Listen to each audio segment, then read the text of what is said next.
Florida Attorney General Ashley Moody, a close ally of Republican Governor Ron DeSantis, asked the state Supreme Court to nix a proposed constitutional amendment that would legalize pot in the state. Mara, what's going on? The petition, dated Monday, comes less than a week after DeSantis, a 2024 candidate for president, said he did not support decriminalizing cannabis nationally, citing concerns about young people accessing the drug. Okay, look, the accessibility argument is perhaps one of the worst, because the thing is that, and again, I'm a former drug dealer. I sold drugs for almost a decade. I sold drugs for 7 years, and I did plenty of drugs. I still do drugs. I'm all right though, so don't worry. But you know what I'm saying? Like, I partake is basically what I'm trying to say. And the thing is that when you just make something just illegal, but you don't regulate the substance, it doesn't go away. In fact, it's easier to get.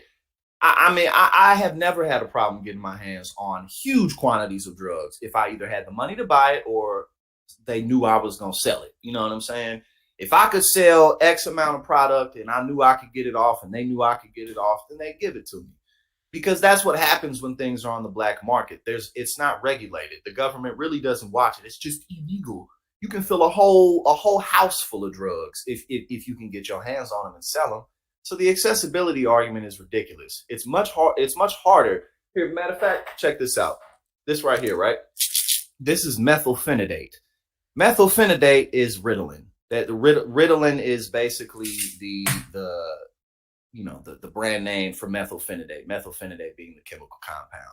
Methylphenidate doing exactly the same thing as amphetamines do. Amphetamine is the base compound in both Adderall, cocaine, and methamphetamine. So basically, the point that I'm getting at is it's very, very easy. I could get my hands on cocaine right now. I could call people up and come give me this amount of coke. I could get my hands on smack. I could get my hands on anything I want. But you know what I can't get my hands on really easily? This. You want to know why I can't get my hands on it really easily? Because it's regulated by the government. That's why. I can only get 90 of these a month. And if that 4 weeks ain't went past, I can't get no more of these things. And if I want to change my prescription, I got to go through a whole process. You see what I'm saying? So again, the accessibility argument is ridiculous. And it really just irritates me because it's so easy to get your hands on drugs. Oh, it's smoky up in Michigan. It's smoky up in Michigan. But yeah, you know what I'm saying? That's the reality of the drug market.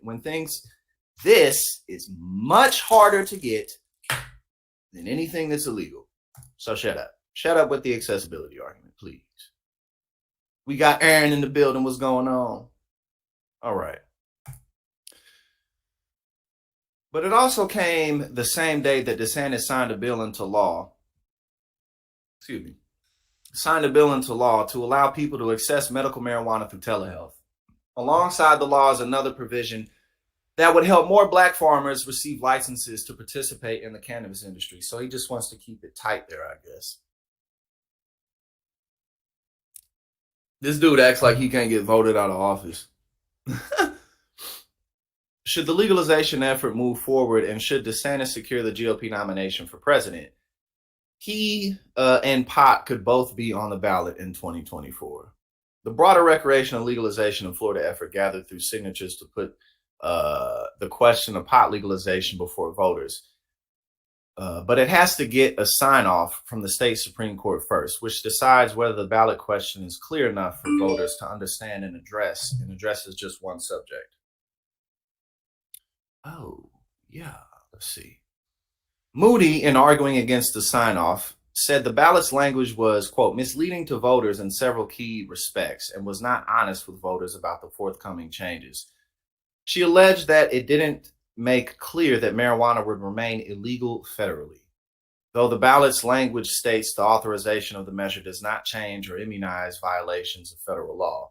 Quote, the rampant misinformation in the press of being peddled by the sponsor of this initiative about its effects make clarity all the more pivotal, Moody wrote in her 49-page petition. 49 pages filled with "we don't want weed to be legalized." She also accused the authors of the ballot measure of suggesting that competition for cannabis would go up with the authorization. a provision that would drive down prices. The power to license more distributors, however, only lies with the legislature and not with the ballot, she wrote.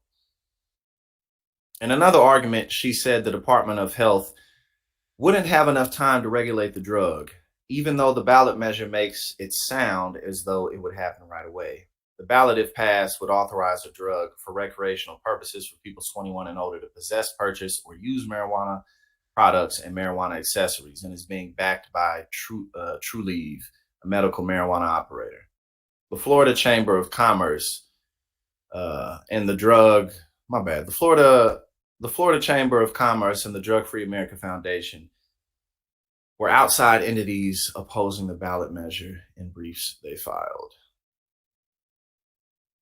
Okay, so we'll keep our eyes on this for sure. I think we pretty much get the point. But the thing is that, and one more thing, in 2018, Florida voters overwhelmingly authorized medical marijuana usage through a similar ballot measure.